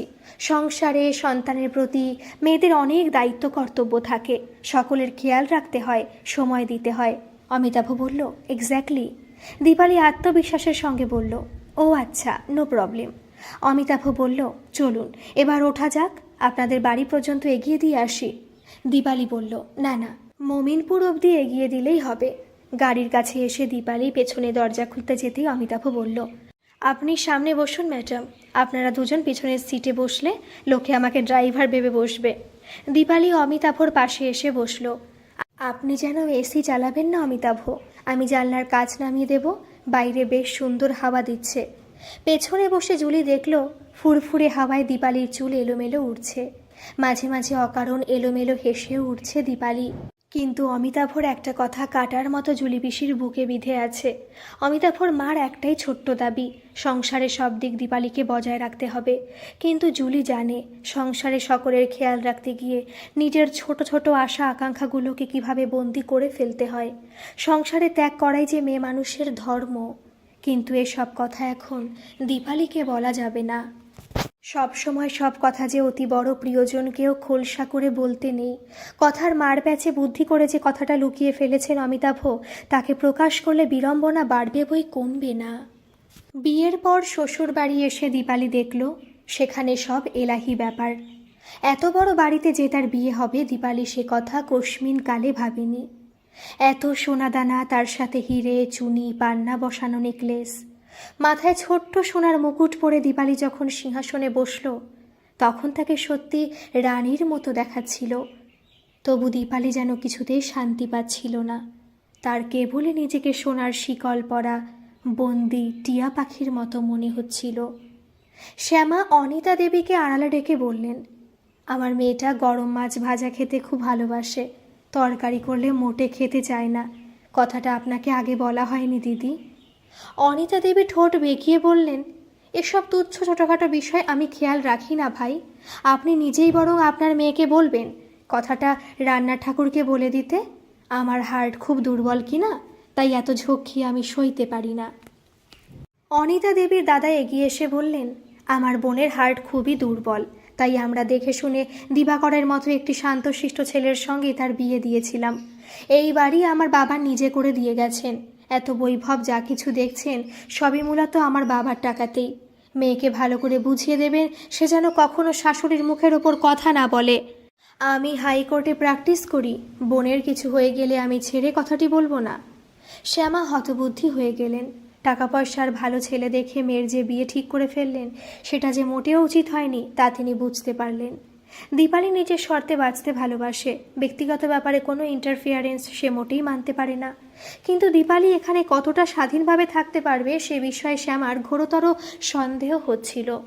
ফুলশয্যার রাতে অমিতাভ ঘরে ঢুকে দীপালির হাতে একটি বহুমূল্য হীরের আংটি পরিয়ে দিল। দীপালি নিজেও বরের জন্য একটি আংটি কিনেছিল, সেটা দিতে যেতেই অমিতাভ এসে বলল, করেছো কি দীপা, তুমি আবার আমার জন্য আংটি কিনতে গেলে কেন? দীপালি বলল, কারণ আমার মনে হয় আজকে রাতে স্বামীকে দেবার জন্য মেয়েদেরও নিজের ইনকাম থেকে তাদের স্বামীর জন্য কিছু উপহার কেনা উচিত। ঠিক আছে, তুমি আংটিটা রেখে দাও, ওটা আমি আঙুলে পরতে পারবো না। কেন? আমার মা মনে করেন মেয়েরা তাদের রোজগারের টাকা সংসারে ব্যয় করলে তাদের অহংকার বাড়ে, তখন তারা আর গুরুজনদের মান্য করতে চায় না। তুমি বুঝি মায়ের কথা অক্ষরে অক্ষরে পালন করো? সেক্ষেত্রে আজ স্ত্রীর সাথে কতটা ঘনিষ্ঠ হবে সেটা মায়ের কাছ থেকে ভালো করে জেনে নিয়েছো তো? অমিতাভ বিরক্ত হয়ে বলল, তুমি অনেক কথা বলো দীপালি। নৈশব্দ দুটি মানুষকে কাছাকাছি নিয়ে আসে। এত কথা বললে আমরা মিলিত হব কি করে? দীপালি বলল, দুদিন ধরে প্রচুর ধকল গেছে, আজ আমি খুবই ক্লান্ত। আমি ভেবেছিলাম আজ রাতে আমরা অনেক গল্প করব, আপনার পরিবারের সকলের কথা শুনব, আপনার জীবনের স্ট্রাগলের কথা বলবেন, কি খেতে আপনার ভালো লাগে, কোথায় কোথায় ঘুরতে যেতে ইচ্ছে করে, বিভূতিভূষণ বন্দ্যোপাধ্যায়ের গল্পে প্রকৃতির বর্ণনা আপনি কতটা উপভোগ করেন, বুদ্ধদেব গুহ তার সাহিত্য রচনায় মাধকরী উপন্যাসে যে ঝড় তুলেছিলেন তার জঙ্গলের বর্ণনা। আহ, তুমি থামবে? এটা আমাদের ফুলশয্যার রাত, সাহিত্য সভা করতে আসেনি আমি। আর আমার মা এখনও বেঁচে আছেন, আমার পছন্দ অপছন্দের ব্যাপার তিনিই খেয়াল রাখেন। আর তুমিও এসব ধীরে ধীরে জেনে যাবে, এসব এক রাতে জেনে ফেলা যায় না। অমিতাভ দীপালিকে জড়িয়ে ধরে তার শরীরের উষ্ণতা নিতে চাইছিল, কিন্তু দীপালি এত স্বল্প আলাপে আত্মসমর্পণ করতে দ্বিধাবোধ করছিল। অমিতাভ বলল, তুমি কচি খুকি নাও দীপালি, যে সব কিছু বলে দিতে হবে। রিল্যাক্স করো, আমাকে কোঅপারেট করো। অমিতাভ দীপালির ব্রার হুক খুলতে যেতেই দীপালি মুখ দিয়ে চাপা গলায় একটা আর্তনাদের মতো শব্দ করল। অমিতাভ বলল, লাগলো বুঝি? কাল থেকে ফিনফিনে নাইটি পরে শুতে আসবে। দীপালি চুপ করে রইল। দীপালি বুঝতে পারছিল অমিতাভর কাছে সোহাগ প্রত্যাশা করা বাতুলতা। আজ থেকে তাকে শুধুই অমিতাভর কাছে আত্মসমর্পণ করতে হবে। অমিতাভরও বেশ বিরক্ত লাগছিল। সে দীপালির কাছে যে উদ্দামতার ঢেউ এবং বিশেষ ক্ষেত্রে যে শীতকার প্রত্যাশা করেছিল তার ছিটে ফোটা লক্ষণ দেখতে পেল না। অষ্টমঙ্গলায় বাপের বাড়ি এলো দীপালি। জুলি পিসি দীপালিকে আড়ালে ডেকে বলল, ভালো আছিস সোনা? আসলে বিয়ের জল পড়লে মেয়েদের যতটা সুন্দর লাগে দীপালিকে দেখে সেরকম মোটেই লাগছিল না, বরং তার চোখের তলায় ক্লান্তির ছাপ নজরে আসছিল প্রত্যেকেরই। দীপালি বলল, ভালো থাকাটা একটা আর্ট, নতুন নতুন একটু অসুবিধে হবে, আমি সব ঠিক অভ্যেস করে নেব জুলি পিসি। শ্যামা এসে মেয়েকে বললেন, গরম মাছ ভাজা খাবি মা? দেব 2 পিস পেটির মাছ? দীপালি বলল, না মা, এইমাত্র যে জুলি পিসিকে বললাম বিয়ের পর নতুন করে গড়ে নিতে হয়, অভ্যেস করতে হয় সব কিছু, তবেই তো ভালো থাকা যায়। আমিও তাই লেজার কাটা চুষে চুষে খাওয়া অভ্যেস করছি মা। শ্যামার বুকের ভেতরে অন্ধকার আলোয় আসার রাস্তা খুঁজছিল। শ্যামা বলল, তুই ওখানে লেজা খাস? দীপালি বলল, কাউকে তো খেতেই হবে মা, আমার শাশুড়ি খুব বড় মনের মানুষ, তিনি বলেন লেজা কি কেবল বাড়ির কাজের লোকেদেরই খেতে হবে, তারা কি মানুষ নয়? তিনি অবশ্য রাস্তার কুকুর বেড়ালকে ডেকে সেসব দিয়ে দিতেই পারেন। ঈশ্বরের কৃপায় তেমন আর্থিক সংকটই তাদের আছে, কিন্তু ভগবানের কৃপায় 2 পয়সা তার আছে বলেই তিনি তো আর নষ্ট করতে পারেন না। দীপালি থামল। শ্যামা হতবুদ্ধি হয়ে মেয়ের দিকে তাকিয়েছিলেন। মায়ের দিকে ক্ষণিক তাকিয়ে দীপালি বলল, কি এত ভাবছ মা? আমি বেশ আছি। ওই যে বললাম ভালো থাকাটা অভ্যেস করে নিতে হয়, আমিও সেই চেষ্টাই করছি। তুমি শুধু 2 দিনের জন্য আমার অভ্যেসগুলোকে পাল্টে ফেলতে বলো না। শ্যামা চোখে আঁচল চাপা দিলেন। দীপালি বলল, তুমি যদি এমন করো তাহলে কিন্তু মা আমি এখানে আসতে পারবো না। শাশুড়ি মায়ের হার্ট অত্যন্ত দুর্বল, তাই তার দিকে আমাদের বিশেষ খেয়াল রাখতে হয়। মুড়োয়ার পেটির মাছ তিনিই খান। দাগার মাছ যদি বাড়তি থাকে তাহলে আমি সেটা নিশ্চয়ই পাই। বিয়ের জন্য 10 দিন ছুটি নিয়েছিল দীপালি। অফিস জয়েন করার দিন সকালে অমিতাভর মায়ের বুকে প্রবল যন্ত্রণা শুরু হলো। দীপালি তখন শাড়ি পরে অফিসে যাবার জন্য প্রস্তুতি নিচ্ছিল। কলকাতার প্রখ্যাত হৃদরোগ বিশেষজ্ঞকে বাড়িতে ডেকে আনা হলো। ঘর থেকে সবাইকে বের করে দিয়ে ডাক্তার সেন অনিতা দেবীকে পরীক্ষা করলেন। কিছুক্ষণ পর ডাক্তার সেন ঘরে দরজা খুলে বেরিয়ে এসে দীপালির দিকে সন্দিগ্ধ দৃষ্টিতে তাকালেন। আপনি কি কোথাও বেরোচ্ছেন মিসেস মজুমদার? দীপালি বলল, আমাকে আজই অফিসে জয়েন করতে হবে। ডাক্তার সেন বললেন, সে কি, ঘরে রুগী রেখে আপনি চাকরি করতে বেরোবেন? একজন কাজের দিদি অনিতা দেবীর কপালে হাত বুলিয়ে দিচ্ছিল, আর একজন বসেছিল তার পায়ের কাছে। সে অনিতা দেবীর পায়ে হাত বুলিয়ে দিচ্ছিল। দীপালিকে দেখে ক্ষীণকণ্ঠে অনিতা দেবী বললেন, এরা তো দুজনেই আমাকে ছেড়ে যেতেই চাইছে না, বলছে ওরা চলে গেলে যদি আমার কিছু হয়ে যায়। দীপালি বলল, বেশ তো, থাকুক না। অনিতা দেবী বলল, তা বললে কি হয় মা, ওরা আমার কাছে বসে থাকলে চলবে কি করে? ঠাকুর না হয় রান্নার দিকটা সামলে নিল, সুজাতা বাসন কোসন সব মেজে দেবে, কিন্তু ঘরের বাকি কাজগুলোর কি হবে? আমার আবার 3 বেলা ঘর না মোছা হলে ভালো লাগে না। নমিতা আমার কাছ থেকে উঠে গেলে মনে হয় বুঝি মরেই যাব। দীপালি বুঝতে পারছিল সব দিক বজায় রেখে তার পক্ষে চাকরি করতে যাওয়া অসম্ভব। দীপালি বলল, আমি এখনই শাড়ি ছেড়ে ঘরদোর সব মুছে দিচ্ছি মা। অমিতাভ বলল, এতটুকু নোংরা মা সহ্য করতে পারেন না, ভালো করে সব ফার্নিচার ঝেড়ে মুছে ঘর মুছবে। অনিতা দেবী ক্ষীণ স্বরে বললেন, তারপর আমার আলমারিটা গুছিয়ে ফেলো মা, শাড়ি জামাগুলো বড্ড এলোমেলো হয়ে আছে। আমি আর কদিন, তারপর সব কিছুই তো তোমার। আমি মরে গেলে তুমি নিজের মতো থাকতে পারবে, চাকরি বাকরি যা মন চায় করো মা। দীপালির শ্বশুর মশাই একপাশে কাচুমাচু মুখ করে দাঁড়িয়েছিলেন। অনিতা দেবী তাকে বললেন, আমি তোমাদের বড় জ্বালাচ্ছি না গো, আমি মরে গেলেই সবার শান্তি। তারপর ছেলের দিকে তাকিয়ে বললেন, আমার তোর জন্য খুব চিন্তা হচ্ছে রে অমিত। আজকাল চাকরি করতে বাধা দিলে অনেক মেয়েই নাকি ডিভোর্স চাইছে শুনছি। আমার জন্য তোর সংসারটা ভেঙে না যায়। দীপালি জানে স্কুল শিক্ষক বাবা তাকে একদিনের বেশি দুদিন থাকতে দেবেন না। দাদা অথবা সুনেত্রাও কি মেনে নেবে ডিভোর্সি ননদের উপস্থিতি? আর কদিন পরে সুনেত্রা বউ হয়ে আসছে ও বাড়িতে। তার মতামতের গুরুত্ব এখন দীপালির চেয়ে অনেক বেশি। এই কলকাতা শহরে 90-এর দশকে একা একটা মেয়েকে বাড়ি ভাড়াও কেউ দেবে না। তার ওপর সে সরকারি চাকরি করে না, ছোট্ট একটা অফিসে সামান্য বেসরকারি চাকরি করে দীপালি। কেই বা তাকে বিশ্বাস করে থাকতে দেবে? লেডিস হস্টেল কলকাতায় আছে, কিন্তু কোনো কারণে তার চাকরি চলে গেলে তখন কি হবে? তাদের অফিসে তো এরকম হামেশাই হয়। অতএব বাবা মায়ের মান সম্মানের কথা ভেবে সব কিছু মুখ বুজে মেনে নেওয়া ছাড়া তার গত্যন্তর নেই। দীপালি বলল, আপনি চিন্তা করবেন না মা, আমি সংসার গড়তে এসেছি, ভাঙতে তো নয়। তাছাড়া আপনার ছেলের কাছে তার মায়ের চাওয়া পাওয়ার দাম অনেক বেশি, সবার প্রতি খেয়াল রাখতে হবে। এ কথা জেনেই তো আমি এ বাড়িতে সংসার করতে এসেছি। অমিতাভ স্থির করল পাহাড়ে হানিমুন করতে যাবে, কারণ দীপালির পাহাড় পছন্দ। কিন্তু অনিতা দেবী বেঁকে বসলেন। তার মতে হানিমুন করার জন্য দীঘাই শ্রেষ্ঠ জায়গা, কারণ দীঘা পুলিশ স্টেশনে অমিতাভর এক পিসেমশাই চাকরি করেন। সেখানে গিয়ে উঠলে পিসির বাড়ি বেরিয়ে আসা হয়ে যাবে, খামোখা হোটেল ভাড়াও লাগবে না। কারণ অনিতা দেবীর এখন ভালো ভালো পথ্যর দরকার, খরচ অনেক, বুঝে শুনে চলতে হবে। দীপালি বুঝতে পারছিল সব দিক বজায় রাখার জন্য এই স্যাক্রিফাইসটাও তাকে করতে হবে। দীপালি আর অমিতাভ সুটকেস গুছিয়ে অনিতা দেবীকে প্রণাম করতে এলো। অনিতা দেবী দীর্ঘ নিঃশ্বাস ফেলে দীপালির মাথায় হাত রেখে বললেন, মনে কোনো দুঃখ রেখো না মা, পাহাড়ে অথবা বিদেশে বেড়াতে যাবার জন্য তো সারা জীবন পড়ে রইল, আমি আর কদিন। মাস তিনেকের মধ্যে জানা গেল দীপালি সন্তান সম্ভবা। দুটি কাজের লোক সদা সর্বদা খেয়াল রাখে, তাই দীপালিকে এখনও ঘর মুছতে হয়। অমিতাভ বলেছে ঘর মুছলে শরীর সক্রিয় থাকে, তাই তাতে বাচ্চা হতে সুবিধে বই, অসুবিধে হবে না। 5 মাসের মাথায় দীপকবাবু মেয়েকে দেখতে এলেন। তার অবশ্য আরও একটা উদ্দেশ্য ছিল, ছেলের বিয়ের তিনি নিমন্ত্রণ করতে এসেছিলেন। দীপালি সেই সময় ঘর মুছছিল। মেয়েকে নেতা হাতে দেখে দীপকবাবু বললেন, তুই ঘর মুছছিস কেন? কাজের মাসিরা কি কামাই করেছে? দীপালি নেতা হাতেই মাথার চুল কপাল থেকে সরিয়ে বলল, সংসারে এসব কাজ করতে আমার ভালো লাগে বাবা, এতে শরীর মন দুই ভালো থাকে। দীপকবাবু আসতেই সুজাতা তড়িৎ গতিতে খবর দিয়েছিল অনিতা দেবীকে। অনিতা দেবী তার ইজি চেয়ার থেকে উঠে মন্থর গতিতে একতলা ড্রয়িং রুমে এসে দাঁড়ালেন। তারপর সোফায় বসে বললেন, বাবাকে তো আগে চা জল মিষ্টি টিষ্টি দেবে দীপালি, তা না বাবা আসতে না আসতেই তাকে নিজের সুখ দুঃখের কথা বলতে বসে গেছো? আপনি বসুন বেআই মশাই, একটু জল মিষ্টি খাবেন তো? ফ্রিজে মাছ মাংস যা আছে সবই তো গোনাগুনতি। আপনাকে যে এখান থেকে দুটি ভাত খেয়ে যেতে বলবো সে উপায়ও নেই।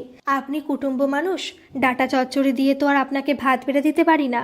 আগে থেকে জানিয়ে এলে বেশি করে মাছ মাংস আনিয়ে রাখতাম, কিন্তু আপনি তো হুট করে এসে একেবারে চমকে দিলেন। দীপকবাবু বললেন, সে নয় অন্য দিন হবে খন, কিন্তু আমি ভাবছিলাম বাচ্চা না হওয়া পর্যন্ত এই কটা দিন যদি আমি দীপালিকে নিজের কাছে নিয়ে গিয়ে রাখি। অনিতা দেবী বললেন, কিন্তু আমার ছেলে এখন বাড়িতে নেই, তার বিনা অনুমতিতে মেয়েকে নিয়ে যাওয়া কি ঠিক হবে? কিছুদিন হলো দিবাকরবাবু অবসর গ্রহণ করেছেন। তার বেশিরভাগ সময় এখন স্টাডিতে কাটে। তার চায়ের নেশা, তাই নমিতা তাকে ঘরে চা দিয়ে আসে। নমিতার মুখে তিনি দীপকবাবুর আসার খবর পেলেন। তাড়াতাড়ি নেমে এসে বললেন, আরে দীপক, তুই এসে খুব ভালো করেছিস রে। হ্যাঁ রে, মেয়ের বিয়ে দিলেই বুঝি সব দায়িত্ব কর্তব্য শেষ হয়ে যায়? মাঝে মাঝে কি খোঁজ খবর নিতে মেয়ের বাড়ি আসা যায় না?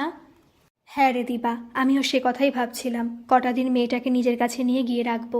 কিন্তু বিয়ান বলছিল জামাই এখন বাড়িতে নেই, হাসপাতালে হয়তো সে এখন ব্যস্ত আছে। এদিকে তার অনুমতি ছাড়া আমি দীপালিকে নিয়েই বা যাই কি করে? দিবাকর বাবু বললেন, আরে তুই ছাড় তো, আমি দীপালিকে তোর সাথে যাবার অনুমতি দিচ্ছি। দীপালি দেখল অনিতা দেবী চোখ দিয়ে যেন আগুনের ফুলকি বের হচ্ছে। সে বলল, কিন্তু বাবা। কোনো কিন্তু নয় মা, বাড়ির এক কোণে জঞ্জালের মতো পড়ে থাকি। ওনার শরীরের কথা ভেবে একটি কথাও বলতে পারি না। আজ এই সিদ্ধান্তটুকু তুমি আমায় নিতে দাও। দীপালি ব্যাগ গুছিয়ে বাপের বাড়ি এলো। বাড়ির গাড়ি থাকা সত্ত্বেও ট্যাক্সিতে এলো, কারণ অনিতা দেবীর ঘাটের অবস্থা ভালো নয়। তার জন্য একজন ড্রাইভার আর গাড়ি তো বাড়িতে থাকা দরকার। দ্বিতীয় গাড়িটা অমিতাভ ব্যবহার করে। ট্যাক্সি থেকে বাড়ির গেটের সামনে নামতেই দীপালি দেখে একেবারে হুলস্থুল কাণ্ড। জুলি পিসির সাথে তার বৌদির একেবারে খণ্ডযুদ্ধ লাগার উপক্রম হয়েছে। জুলি পিসি তারস্বরে চেঁচাচ্ছে, হ্যাঁ হ্যাঁ, আমার সবাইকে খুব ভালো করে চেনা হয়ে গেছে। ভাবছো কবে আমি মরবো আর আমার সব টাকা পয়সা গয়নাগাটি তোমরা দুই বউ মিলে হাপিস করে দেবে? সেটি হচ্ছে না। দীপালি মায়ের দিকে তাকালো। জুলি পিসি আজ কাজে যায়নি মা? কাজে যাবে কি করে? ওই হারান চক্রবর্তীদের বাড়ির বোবা কালা কাজের মেয়েটাকে এনে রেখেছে। মেয়েটা তো প্রেগনেন্ট। জুলি বলেছে ওর বাচ্চা হলে তাকে নিজের মেয়ের মতো করেই মানুষ করবে। আবার জুলি পিসির গলা পেল দীপালি, এটা আমার অংশ বৌদি। আমি যাকে খুশি এনে রাখতে পারি। বেশি ট্যান্ডাই ম্যান্ডাই করলে আমি পুলিশ ডাকবো। পুলিশের ভয়ে কিনা কে জানে। জয়ন্ত কাকুর স্ত্রী আপাতত চুপ করে গেলেন। খানিক পরে আবার বললেন, কথাটা মনে থাকে যেন। এদিকে ওই মেয়ে যেন ভুলেও পা না রাখে। এরপর বাচ্চা হলে সে যদি এদিকে হামাগুড়ি দিয়ে আসে না, আমি ও কোর্টে গিয়ে নালিশ করব। জুলি পিসি বলল, চিন্তা নেই বৌদি, আমি তাকে তালা দিয়ে রাখব। শ্যামা মেয়েকে বললেন, শুনলি তো, বাচ্চা হবে মেয়েটার। হতভাগীটার বর তো চোখে দেখতে পেত না। দিন তিনেক আগে রাতে মদ খেয়ে বাড়িতে ঢোকার সময় কুয়োয় পড়ে মরেছে সে। আজ সকালে ওই বোবা কালা বউকে ওর শাশুড়ি বাড়ি থেকে তাড়িয়ে দিয়েছে। জুলি বাজার যাবার পথে দেখেছে ওই ব্যানার্জিদের বড় পুকুরটায় নাকি মেয়েটা ঝাঁপ দিয়ে মরতে যাচ্ছিল। আর তখন মেয়েটাকে জুলি বাড়িতে নিয়ে আসা থেকে অশান্তি চলছে। সময়ে মেয়েদের বিয়ে না দিলে এরকমই হয়। দীপালি বিড়বিড় করল, ভাগ্যিস হয়নি। শ্যামা মেয়েকে বললেন, কিছু বললি দীপা? দীপালি বলল, না মা, কিছু বলিনি। আমি বরং স্নান সেরে ঘরে গিয়ে বিশ্রাম করি। দীপকবাবু বললেন, হ্যাঁ শ্যামা, তোমরা পরে কথা বলো। মেয়েটাকে একটু বিশ্রাম নিতে দাও। মেয়েটাকে শ্বশুর বাড়িতে 3 বেলা ঘর মুছতে হয়। দীপালি বলল, কি যে বলো বাবা, শাশুড়ির শরীর খারাপ বলেই ওই কাজটুকু আমায় করতে হচ্ছে। মায়ের হার্টের অবস্থা তো ভালো নয়। শ্যামা বলল, ও সেই কথা বল। শাশুড়ির শরীর খারাপ বলেই এটুকু দায়িত্ব তোকে নিতে হয়েছে। তোর বাবা এমন করে কথাটা বললেন যে মনে হলো তোর শ্বশুরবাড়ির লোকেরা যেন সব পাষণ্ড। তোকে একেবারে খাটিয়ে খাটিয়ে তারা মেরে ফেলছে। শাশুড়ি আর কার কদিন থাকে মা?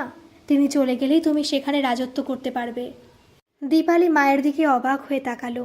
বলল, ঠিক বলেছ মা। 2 দিন পরেই অমিতাভ বউকে নিতে এলো। বলল, আমাদের বাড়িতে দীপালি ভালো থাকবে। তাছাড়া দুর্নিবারের বিয়ের এখনও মাস 6 দেরি আছে, তার আগে বাচ্চাও হয়ে যাবে। দীপকবাবু বললেন, কিন্তু এই অবস্থায় দীপালির এত কাজ করাটা কি ঠিক? অমিতাভ বলল, সেটা কি আমরা ভাবিনি বলছেন? আসলে কাজের লোক পেতে একটু সমস্যা হচ্ছিল। আপনারা তো একটু ধৈর্য ধরতেই পারলেন না। যাই হোক, কাজের লোক ঠিক করে আমি দীপাকে নিতে এসেছি। দীপালি অমিতাভর সাথে শ্বশুরবাড়ি ফিরে এলো। দীপালি এখন শুয়ে বসে আরাম করেই থাকে। তার পছন্দ মতো খাবারের বন্দোবস্ত করাও হয়েছে। যথাসময়ে পুত্র সন্তানের জন্ম দিল দীপালি। দীপালির খুব ইচ্ছে হলো ছেলের নাম রাখবে দেবজ্যোতি, কিন্তু অনিতা দেবী বাদ সাধলেন।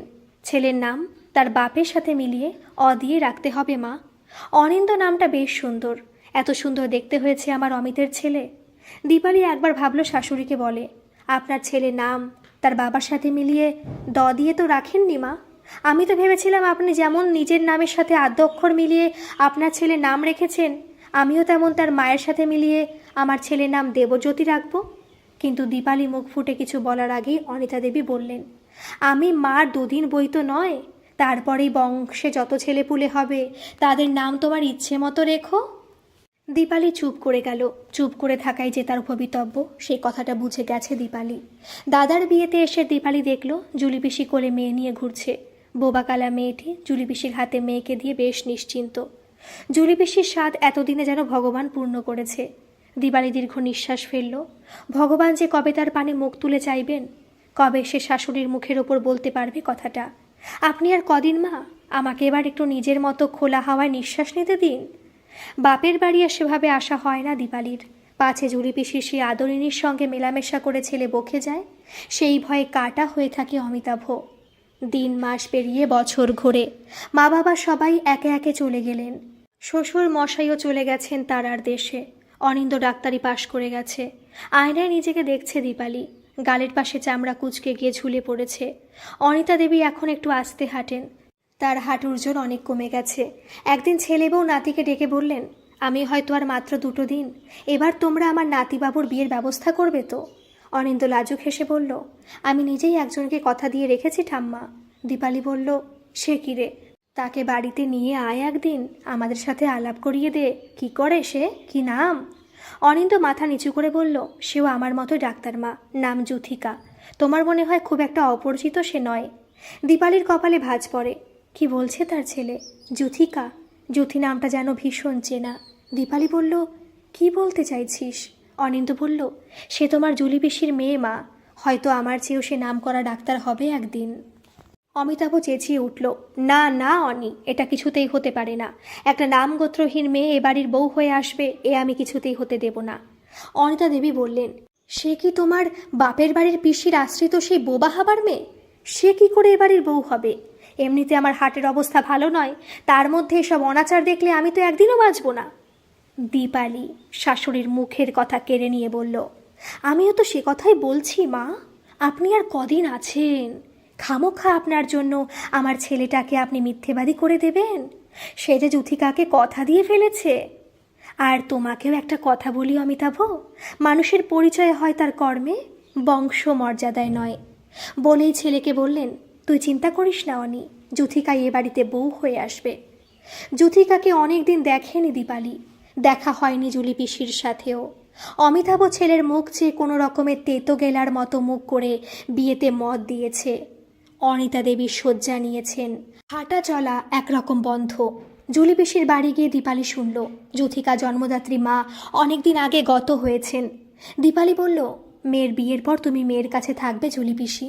আমার অনেক দিনের শখ গো, ছেলের বিয়ে দিয়ে সবাই মিলে একসাথে হই হই করে থাকবো। জুলি পিসি বলল, আচ্ছা আচ্ছা, সে হবে খন, আগে তো ওদের বিয়েটা হোক। যুথিকার অনিন্দর বিয়ের 1 মাস পরই জুলি পিসিকে বাড়িতে নিয়ে এসেছে দীপালি। অনিতা দেবী চুপ করে চেয়ে চেয়ে সব দেখেন। তিনি আর বিছানা থেকে উঠতে পারেন না, তার কথাও জড়িয়ে যায়, তাই আর কিছু বলার চেষ্টাও করেন না। দীপালি শাশুড়ির মাথার কাছে বসে হাত বুলিয়ে দেয়। মাঝে মাঝে অনিতা দেবীর চোখ দিয়ে জল গড়িয়ে পড়ে। দীপালি সেই জল হাত দিয়ে সযত্নে মুছিয়ে দেয়। একদিন এভাবেই দীপালি শাশুড়ির পায়ের কাছে বসে হাত বুলিয়ে দিচ্ছে। যুথিকা ঘরে ঢুকলো হন্তদন্ত হয়ে। তার হাতে একটা প্লেট, তাতে 2 পিস পেটির মাছ ভাজা। ঘরে ঢুকে যুথিকা বলল, মামুনি আমাকে বলেছিল মা, এটা নাকি তোমার ফেভারিট খাবার, শিগগির হাত ধুয়ে এটা খেয়ে নাও, আমি ততক্ষণ ঠাম্মার পায়ে হাত বুলিয়ে দিচ্ছি। দীপালি বলল, কিন্তু এখন এভাবে? যুথিকা বলল, হ্যাঁ, হাত ধুয়ে এসে এখানে ঠাম্মার ঘরে বসে তো এটা তুমি খাবে মা। আমরা সবাই মিলেমিশে আছি দেখলে ঠাম্মা কত খুশি হবে বলো তো। উনি আর কদিন আছেন, আমাদের ভালো থাকাতেই তো ঠাম্মার শান্তি। যাও মা, আর দেরি করো না, শিগগির হাত ধুয়ে এসো। দীপালি উঠে দাঁড়িয়ে একবার শাশুড়ির মুখের দিকে তাকালো। অনিতা দেবীর ঠোঁট দুটি একবার থরথর করে কেঁপে উঠল। অনিতা দেবী কি কিছু বলতে চাইলেন? কি বলতে চাইলেন অনিতা দেবী? যাও মা, আর দেরি করো না, যুথিকা যা বলছে তাই করো, আমি আর 2 দিন বই তো নয়। দীপালি দাঁড়িয়ে একটু ভাবল, কিন্তু ঠিক বুঝতে পারল না। যুথিকা আবার তাড়া দিল, কি হলো মা? তারপর দীপালির কানের কাছে মুখ এনে ফিসফিস করে যুথিকা বলল, আমি এসে গেছি মা। তোমার বুকের বন্ধ কুঠুরিতে যত আশা তুমি এতদিন ধামা চাপা দিয়ে রেখেছ, তোমার সেই সব আশা পূরণ করার দায়িত্ব এখন থেকে আমার।